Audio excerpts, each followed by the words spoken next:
Hello every one. இந்த வீடியோவில் நம்ம என்ன பார்க்க போகிறோம்னா, கேட் எக்ஸாம் வந்து இப்போ 27th வந்து இதாகுதுல்ல, ஆகஸ்ட் 27th வருது. அதான் 2027க்குரிய அப்ளிகேஷன் வந்து ஆகஸ்ட் 27 ஓப்பன் ஆகுது அப்படிங்கிறத போன வீடியோவில் சொல்லியிருந்தோம். ஸோ கம்ப்யூட்டர் சயின்ஸுடைய சிலபஸை பற்றி இதில் டிஸ்கஸ் பண்ண போகிறோம். சிலபஸ்னால் இந்த சிலபஸை ரீட் பண்ணுறது இல்லை, வழக்கம் போல் அப்படி பண்ணுவாங்கல்ல, அது பண்ணலை நான். ஸோ அது பண்ணுறதுக்கு நான் தேவையும் கிடையாது. என்ன புக்கு, அதாவது புக் மீன்ஸ் எந்த ஆத்தர் புக்ஸ் படிக்கணும், என்ன டாபிக்ஸ் படிக்கணும், மார்க் டிஸ்ட்ரிபியூஷன் எப்படி இருக்கும் அப்படிங்கிறத பற்றி தான் பார்க்க போகிறோம். ஸோ படிக்கிறவங்களுக்கு வில்லிங்னஸ், கன்சென்ட் அண்டு வில்லிங்னஸ்ங்கிறது ரொம்ப முக்கியம் இல்லையா? சும்மா யாரும் எதுக்கும் ஃபோர்ஸ் பண்ணக்கூடாது. ஸோ தெரிஞ்சவங்களுக்கு ஒருவேளை அதில் ஆர்வம் இருக்குது அல்லது நான் சொன்னதுக்கப்புறம் படிக்கலாம்னு தோணலாம். ஸோ அந்த பர்பஸ்க்காக மட்டும் இதை சொல்கிறேன். ஸோ இன்ஜினியரிங் மேத்தமெட்டிக்ஸ், இப்போ நிறைய காலேஜில் மேத்தமெட்டிக்ஸே தேவையில்லை அப்படிங்கிற பாயிண்ட் ஆஃப் வியூ போயாச்சு. இன்ஜினியருக்கு எதுக்கு மேத்தமெட்டிக்ஸ்? எனக்கு தெரிஞ்சு மேக்ஸ் தெரியாதவங்க இன்ஜினியர் கிடையாது. எல்லாமே மேக்ஸுக்குள்ளே டிபெண்ட் பண்ணி தான் இருக்கும்.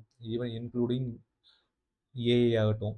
ஏஐட்ட தானே நான் ஒர்க் பண்ண போகிறேன், எனக்கு எதுக்கு மேக்ஸ்? இப்போ இப்படி கோடிங்கே தேவையில்லை ஏஐ வந்ததுக்கப்புறம் அப்படின்னு நம்பிட்டு இருக்கோம்ல, அந்த மாதிரி இதையும் நம்ப வச்சுட்டு இருக்காங்க.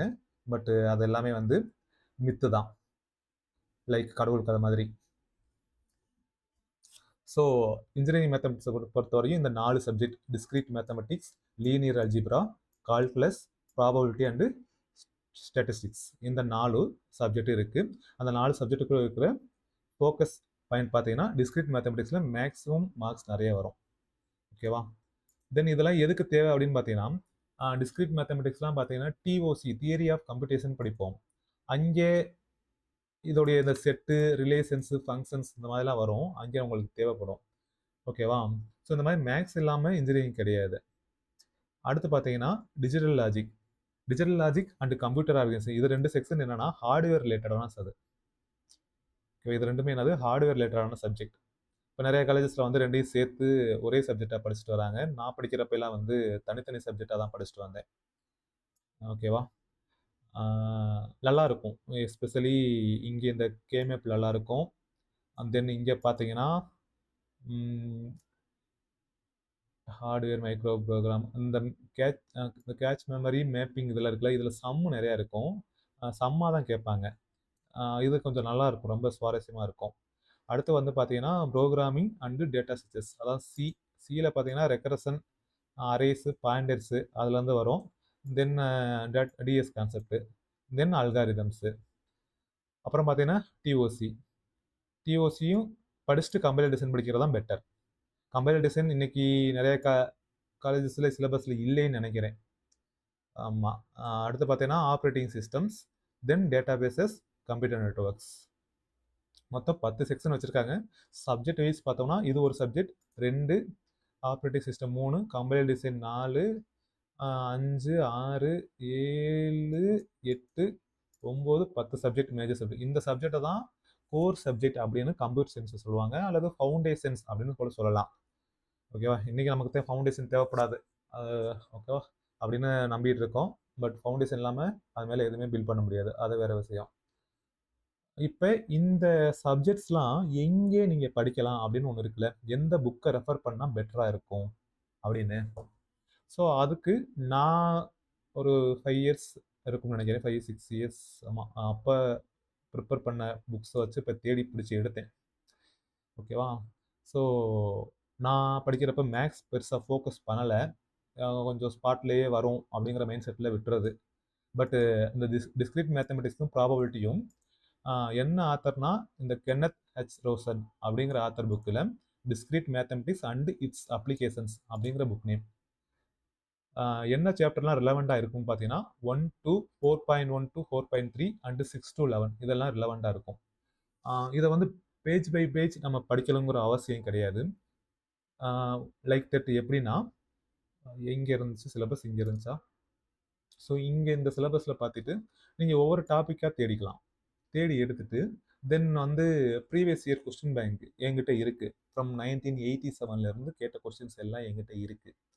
ஸோ அதை நான் உங்களுக்கு வந்து என்ன பண்ணுறேன்னா, இந்த வீடியோவுக்கு கீழே ஒரு வாட்ஸ்அப் சேனலோடைய லிங்க் நான் வந்து ஷேர் பண்ணுறேன்.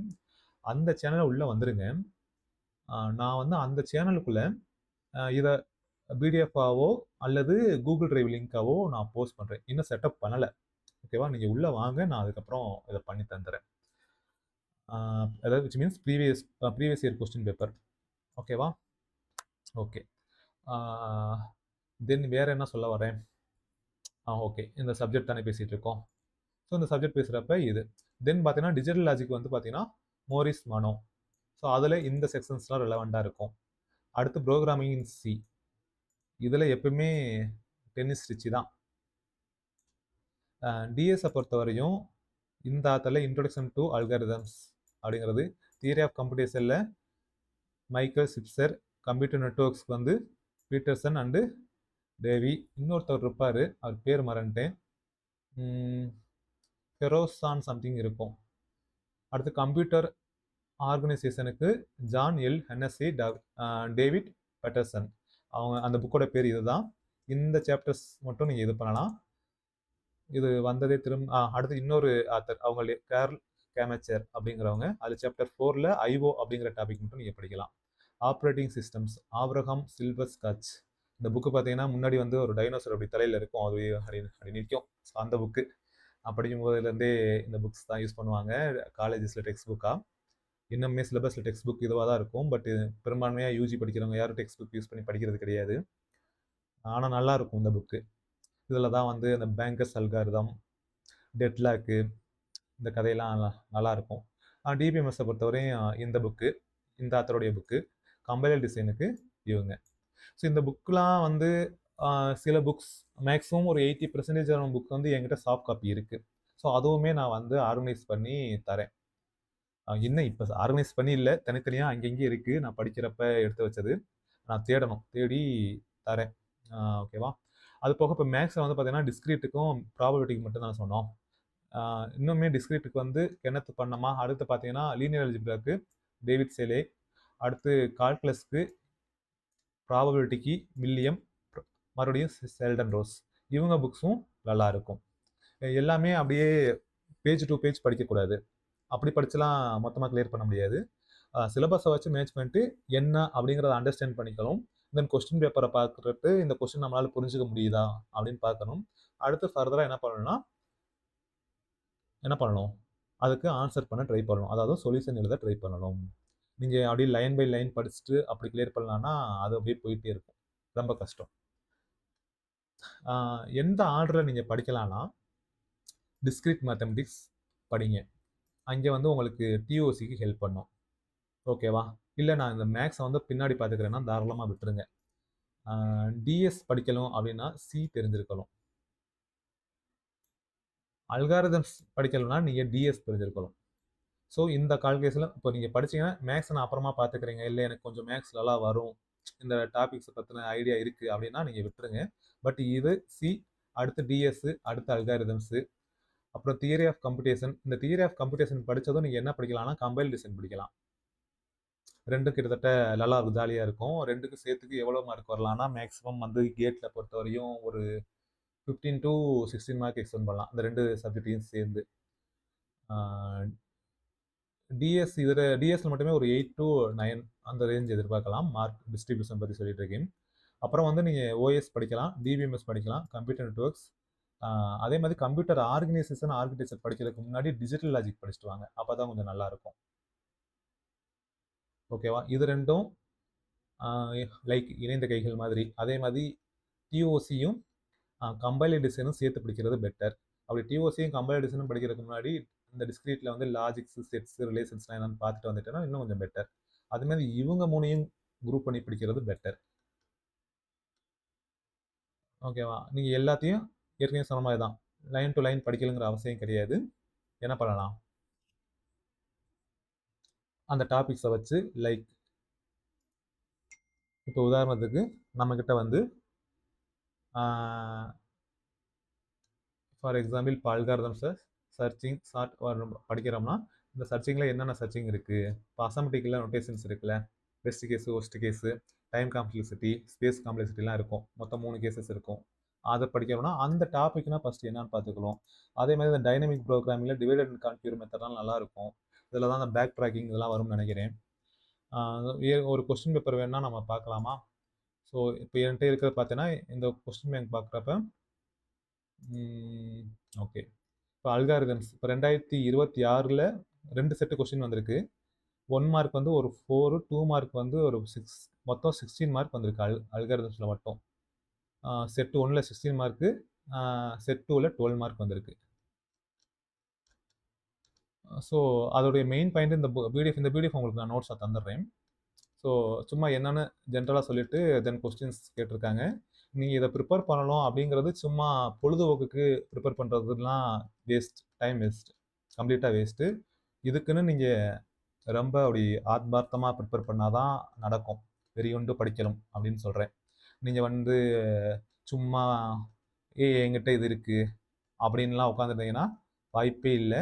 நெகட்டிவ் மார்க்கில் போக வேணால் சான்ஸ் இருக்குது. ஏன்னா நீங்கள் கொஸ்டின் வந்து எல்லா கொஸ்டினும் போயிட்டு நம்மளாக ரேண்டமாக இது சாய்ஸஸ் வந்து கிளிக் பண்ண முடியாது. நெகட்டிவ் மார்க் இருக்குது. 1 மார்க் கொஸ்டினுக்கு 0.33, 2 மார்க் கொஸ்டினுக்கு 0.66 அந்த நெகட்டிவ் மார்க் இருக்குது. இப்போ ஒரு கொஸ்டினை நம்ம கிளிக் பண்ணி அது தப்புனா 0.33 ரெடியூஸ் பண்ணுவாங்க. 2 மார்க் கொஸ்டினை கிளிக் பண்ணி அது தப்புனா 0.66 ரெடியூஸ் பண்ணுவாங்க. ஸோ நம்ம வாட்டுக்கு எல்லா கொஸ்டின்லையும் என்ன பண்ண முடியாது, டிக் பண்ணிட்டு வர முடியாது. அப்படி டிக் பண்ணிட்டு வந்தோம்னு நீங்கள் நெகட்டிவ் மார்க்கில் தான் போகும். ஸோ அதான் என்கிட்ட இந்த கொஸ்டின் பார்த்தீங்கன்னா எல்லா சப்ஜெக்ட்டுக்குமே இருக்குது. இந்த மாதிரி மொத்தம் ஒரு 3 பிடிஎஃபாக இருக்கும். மேக்ஸ் எல்லாத்துக்குமே இருக்குது. இப்போ அல்காரிதம் பார்த்தீங்கன்னா ஃப்ரம் 1992லேருந்தே இருக்குது. ஸோ இதில் இந்த இடத்துல QR கோட் இருக்குல்ல, இந்த QR கோடை நீங்கள் கிளிக் பண்ணி போனீங்கன்னா இந்த கொஸ்டினை எப்படி சால்வ் பண்ணணும் அப்படின்னு மல்டிபிள் பீப்புள்ஸ் சொல்யூஷன் கொடுத்துருப்பாங்க. இது வந்து கேட் ஓவர்ஃப்ளோ அப்படின்னு சொல்லுவாங்க இந்த வெப்சைட்டை. கேட் ஓவர்ஃப்ளோ ஓகேவா. ஸோ இதில் வந்து நிறைய பேர் வந்து கேட்டுக்கு ப்ரிப்பேர் பண்ணுறாங்க. இது வந்து ஒரு கம்யூனிட்டி, கேட் கம்யூனிட்டி. ஸோ இதில் நிறைய பேர் அதை கான்செப்ட் பண்ணியிருப்பாங்க. நீங்கள் இதை ரெஃபரன்ஸாக வச்சு படிக்கலாம். ஸோ இந்த புக்குமே நான் இப்போ காட்டின புக்கு அதுவுமே வந்து இவங்களுடைய புக்ஸ் தான். ஹார்ட் காப்பியாகவும் தனியாக வைப்பாங்க, சாஃப்ட் காப்பி ஓப்பன் சோர்ஸில் தான் விட்டுருப்பாங்க. ஓகே. ஸோ இந்த மாதிரி நீங்கள் கிளிக் பண்ணி சொல்யூஷன் தேடிக்கலாம். ப்ளஸ் பின்னாடி வந்து பார்த்தீங்கன்னா ஆன்சர்ஸ் இங்கே வச்சுருப்பாங்க. எல்லாமே நல்லா டிசைன் பண்ணியிருப்பாங்க புக்கு. பாருங்கள், கிளிக் பண்ணதுமே அங்கே போயிடுச்சா, நல்லாயிருக்கும். கொஞ்சம் ஆர்வம் மட்டும் வேணும். ஆர்வம் மட்டும் கிடையாது, டைம் நிறைய ஸ்பெண்ட் பண்ணணும். இதில் நான் ஒரு எக்ஸாம் எழுதுகிற 2 மார்க்கோ அல்லது 13 மார்க்கோ கிடையாது. இது வேற கம்ப்ளீட்டாக. இந்த கேமே கம்ப்ளீட்டாக புது கேம். இதுக்குன்னு நீங்கள் தனியாக படிக்கணும், தனியாக டைம் ஸ்பெண்ட் பண்ணணும். இந்த கான்செப்ட்லாம் புரிஞ்சுக்கிறது லேசான விஷயம் கிடையாது. கம்ப்ளீட்டாக ஹார்ட் ஒர்க் தான் இதுக்கு பின்னாடி இருக்கிறது. ஓகேவா. ஸோ எப்படி இந்த பிடிஎஃபை யூஸ் பண்ணணும்னு சொல்லிட்டேன். இதுக்குரிய பிடிஎஃப் எல்லாம் உங்களுக்கு வேணும் அப்படின்னா நீங்கள் அந்த சேனலில் ஜாயின் பண்ணிக்கோங்க. இன்னுமே சேனல் க்ரியேட் ஆகியிருக்காதுன்னு தான் நினைக்கிறேன். ஸோ இந்த பர்பஸ்க்காக தான் க்ரியேட் பண்ண போகிறேன். தென் வந்து இப்போ இதே சேனலில் வந்து பார்த்தீங்கன்னா ஜாவா அண்ட் மேனுவல் டெஸ்டிங் இந்த மாதிரி போயிட்டுருக்குன்னு நினைக்கிறேன். வெப் சீரிஸ்ன்னு சொல்லிட்டு அந்த சீரியஸ் போயிட்டுருக்கு. அதுக்குரிய நோட்ஸ் வந்து நான் எதுவுமே தனியாக ஷேர் பண்ணல, நடத்தும் போது அதோட விட்டாச்சு. நான் அதுவுமே கூட அந்த லிங்க்கை வந்து அந்த வாட்ஸ்அப் சேனலில் கொடுத்துட்றேன். எல்லாமே உடனே வராது, தனித்தனியாக வரும். ஓகேவா. அதுக்கு எனக்கு டைம் இருக்கிறத பொறுத்து நான் இது பண்ணுறேன். இதில் வேறு எதாவது சொல்லாமல் விட்டுருக்கேனா? நீங்கள் படிக்கிற சீக்வன்ஸ் இப்படி தான் படிக்கணும். புக்கோட ஹார்ட் காப்பீஸ் வந்து ஹார்ட் காப்பி கிடையாது, சாஃப்ட் காப்பி வந்து நான் உங்களுக்கு அதுவுமே கூகுள் ட்ரைவ்லையோ அல்லது அதுலேயோ லைக் அல்லது வாட்ஸ்அப் சேனல்லையோ நான் உள்ளே கொடுத்துட்றேன். ஐ திங்க் மேக்ஸிமம் ட்ரைவில் கொடுக்குறது தான் பெட்டர். எப்போ வேணாலும் யார் உள்ளே வந்தாலும் அக்சஸ் பண்ணிக்கலாம் இல்லையா. ஸோ ட்ரைவில் நான் போட்டு ஆர்கனைஸ்டாக உங்களுக்கு ஷேர் பண்ணுறேன். இந்த சேனலுக்கு கீழே இந்த வீடியோக்கு கீழே வந்து சேனலுடைய லிங்க் இருக்கும், வாட்ஸ்அப் சேனலுடைய லிங்க் இருக்கும். ஏதாவது டவுட் இல்லை வேறு ஏதாவது இதை பற்றின இந்த இது இருக்குது அப்படின்னா நீங்கள் வந்து கொஸ்டின்ஸ் இருக்குன்னா கமெண்ட் பாக்ஸில் சொல்லுங்கள், நம்ம என்னன்னு பார்க்கலாம். என்னால் முடிஞ்சு அப்படின்னா அந்த வாட்ஸ்அப் சேனலில் நம்ம வந்து கொஸ்டின் செட்டு வந்து நான் ஷேர் பண்ண ட்ரை பண்ணுறேன், எந்த மாதிரி அப்படின்னு. நாட் ஓன்லி திஸ் கேட்டு மட்டும் கிடையாது, வேணும்னா நான் உங்களுக்கு வந்து ஜாவாவில் எப்படி இன்டர்வியூ கொஸ்டின்ஸ் கேட்பாங்க, மேனுவல் டெஸ்டிங்கில் எப்படி கேட்பாங்க அப்படிங்கிறத இஃப் டைம் பெர்மிட்ஸ் நான் வந்து ஷேர் பண்ணுறேன். ஓகேவா. தேங்க்யூ. அடுத்த வீடியோவில் பார்க்கலாம்.